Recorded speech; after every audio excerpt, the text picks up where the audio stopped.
Russell. So our next speaker is Brian Koss. Brian, take it away. All right, thanks, Darren. I was first, I shouldn't say this, I wasn't first introduced to Kirk through Darren, but I was first invited up to Mecosta at Kirk's home through Darren, so I want to thank him for that. And I've taken 2 trips to Mecosta in the past year or two. What I want to talk about really is that there's, this is some pretty deep. A lot of Kirk's writings is very deep intellectualism type stuff, and it's hard to take the conservative mind, for example. It's a hard book to get through, and it's worth getting through, but it's very difficult. But I want to communicate why the Kirk's work matters today, and then I want to introduce sort of what I would call a primer book on Kirk that I think would be relevant to particularly people in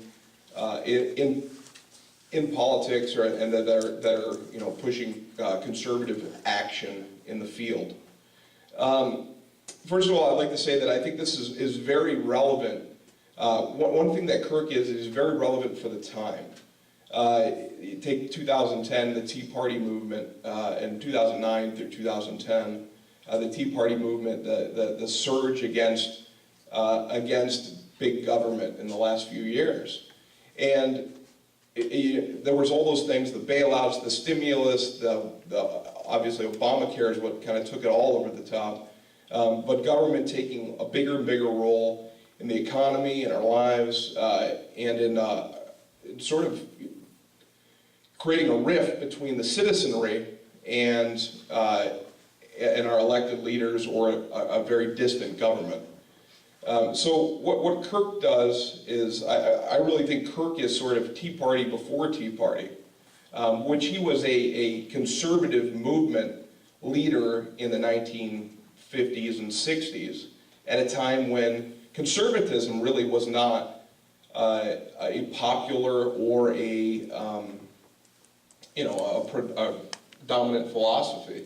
The way that it is today, where so many people identify as conservatives. But at his time, he was sort of a counter-revolutionary to the universities and the institutions of higher learning that were dominated by New Deal liberalism. So I'm going to introduce and sort of give you the cliff notes of the American Cause. The American Cause is one of Kirk's books. I believe it was written in the mid-1950s, around the time of the Korean War. And there's an interesting story about why he was asked to write the book, but it was kind of a morale booster for the troops in the Korean War. I don't know the intimate details of that story, but when I was up in Mecosta, Mrs. Kirk tells it much better than I will. So, but it's a morale booster, but most of all, it's the purpose of it is to bring to light the real magic or the real foundations behind the American cause, but the American founding and the idea of limited government, the idea of traditional values, and all these things that we generally associate with the philosophy of conservatism. Okay, so I'll start by saying Kirk says in the first chapter that many Americans are badly prepared for the task of defending their own convictions and interest in institutions. We find that same thing today. Many of us know how we feel or how we think about our country and about the foundations of our country, but we're always not able to communicate those and put those up against what we would call today the progressive movement, or sometimes it's called liberalism, sometimes it's called progressivism, or some of the isms, whether it was socialism or communism. As at the time the book was written, it was obviously during the Cold War, so communism was the big foe, and communism, as Kirk explains, is an ideology. Whereas he says that conservatism is not an ideology, but a series of principles. Whereas an ideology, as he explains, is political fanaticism, a body of beliefs alleged to point the way to a perfect society. As I believe Jay mentioned or Darren mentioned, Kirk's concept of human nature is that man is imperfect and that no perfect society is possible because any human institution is going to have flaws. So the ideologues, as Kirk would call them, were, stood in contrast to conservatism, and conservatism stood for a variety of principles that would be guidelines for how the founders had created the country. So to go into those principles briefly, he goes through the book naming 3 basic principles and then really gets into the meat of that. And those are moral principles, political principles, and economic principles. And the idea of moral principles is that Kirk says that the United States is predominantly a Christian nation and rooted in Judeo-Christian values. And but he also talks about the concept that the founders had of religious freedom, the right to worship as we see fit in the way that we want to. And you know what's important about this, and too, is that we were talking, and I teach Intro to American Government. In Intro to American Government, we talk about the Constitution, we talk about the framing and the founding, and one thing that stood out to me, and I started digging into this a little more as I was teaching the course, our First Amendment, and we talk about religious freedom, and we talk about what some people would describe as the separation of church and state. But what it really is the government not being able to influence or control religious institutions and allowing for the free exercise of religion. But when Madison, this is a little historical background, when Madison adopted that into what he thought should be that clause in the Constitution, the religious freedom clause, he had drawn upon the experience that he had in the legislature in Virginia. And Virginia is actually the first state to adopt this idea of religious freedom in their state constitution. This was a Jeffersonian and Madisonian creation. But where Madison came from is what he had noticed out in the citizenry of Virginia. There was a free Baptist movement. This was like the first founding of the Baptist church, and we're sitting in a Baptist church, so I guess there's some relevance here. But he had noticed all these churches popping up, but the state religion of Virginia was Episcopalian or Anglicanism or Episcopalianism was the state religion. So the idea of passing the Religious Freedom Amendment or the statute on religious freedom was that, hey, people came to the United States to worship freely because they were restricted in England because of the Church of England and how their policies came. So this was an important and essential freedom. I had a professor in grad school named John Green, and he's like the foremost expert in the country on religion and politics and how they interact.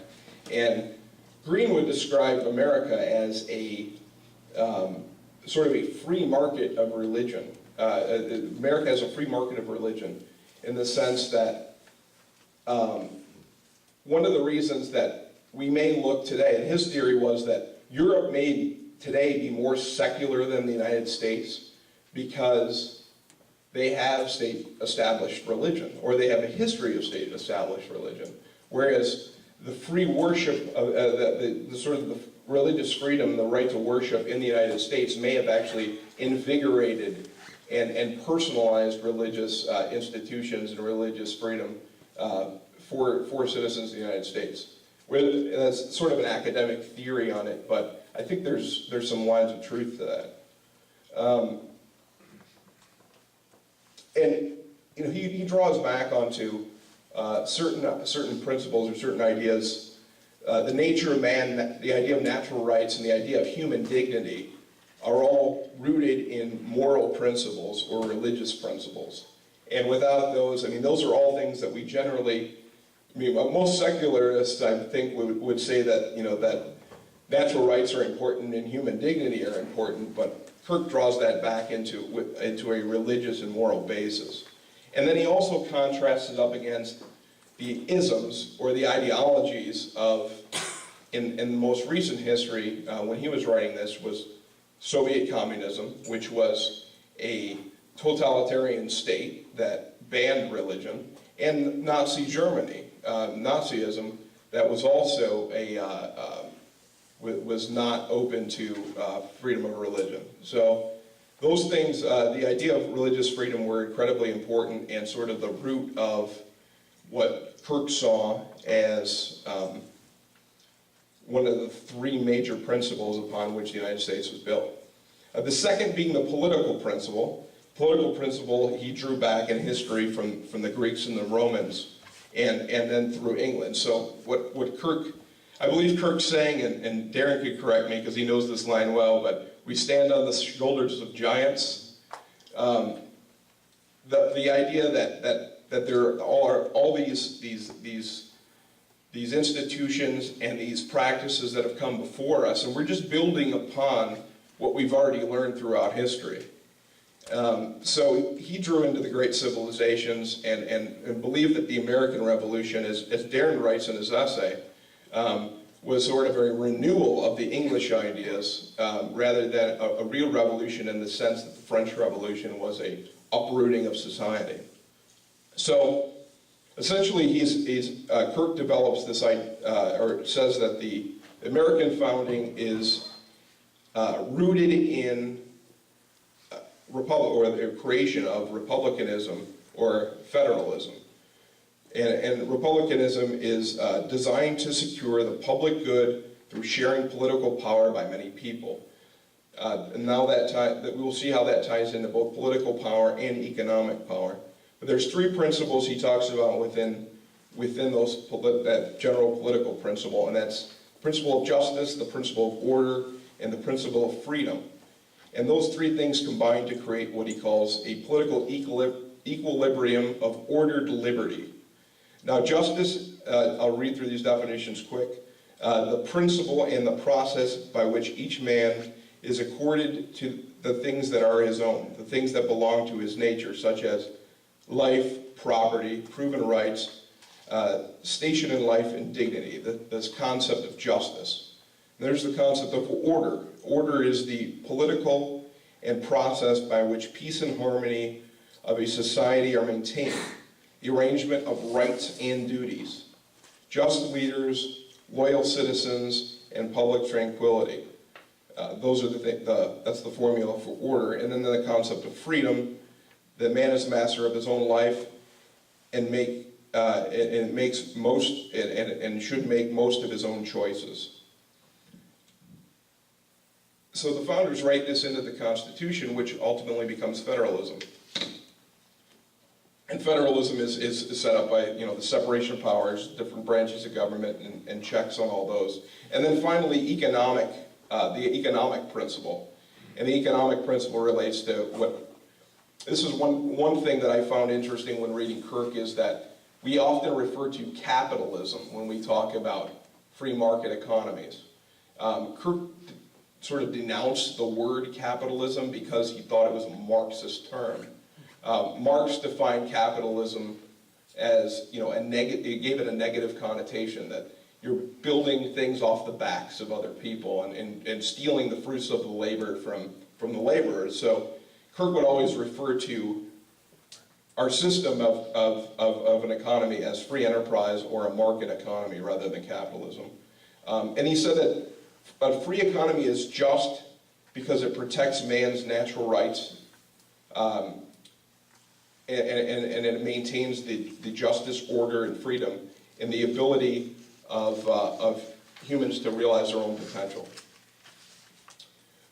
He writes that competition is consistent with man's nature, but it's not about winners and losers, but a gradual improvement for all in the raising the standard of living.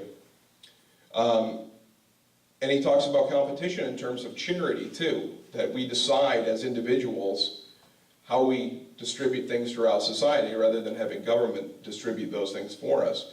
Many people will spend their lives in service professions because they believe that That's what they're called to do. And many people will, you know, create large amounts of wealth because they believe that's what they're called to do, or that's what their path in life is. And I had this conversation with Darren once before, but what's very interesting is Kirk was a critic of some sort of Henry Ford. And the more I read about Kirk and the more I've read about Henry Ford, they actually had a lot in common, because Ford's philosophy on work and on raising standards of living and on all the things that especially this economic chapter, sounds a lot like what Henry Ford wrote in his 1921 autobiography. So I'll wrap this up real quick because I want to give Professor Pafford more time. But the American Cause, I think, is a great primer if you want to get into Kirk. There are different ways to order it, I'm sure. ISI definitely offers it, Intercollegiate Studies Institute, ISI.org, for a very reasonable price. Yeah. And I would... get it on Amazon, but make sure you get the one that has the new forward and afterthought by Gleaves Whitney, Michigan's own Gleaves Whitney. Right. He wrote after 9/11, so it was updated in a way that reflected the post 9/11 world. Sorry, I didn't mean to say. Please, by all means. Absolutely. Let's turn it over to Professor Pafford. Good job, Brian. Great job. It's interesting when we talk about the American Cause. I'll just add that the reason that Russell wrote that book in the first place was because Russell had learned that there were so many Korean soldiers that had fought overseas and were able, when they became POWs, to be so easily converted to communism. And when Russell heard this, he said, wait, our soldiers don't know for what they're fighting. And so that was the spur that began this book. So that way, the GIs, so as he mentioned earlier, he says a lot of Russell's work is unapproachable. You know, it's kind of archaic, it's very highbrow stuff, but The American Cause is a book that I always say should be one that we should give to every high school graduate or every Webelow in the Boy Scouts, because it's really a great primer on the American Cause. So with that, our heavy hitter, our cleanup batter, Dr. John Pafford.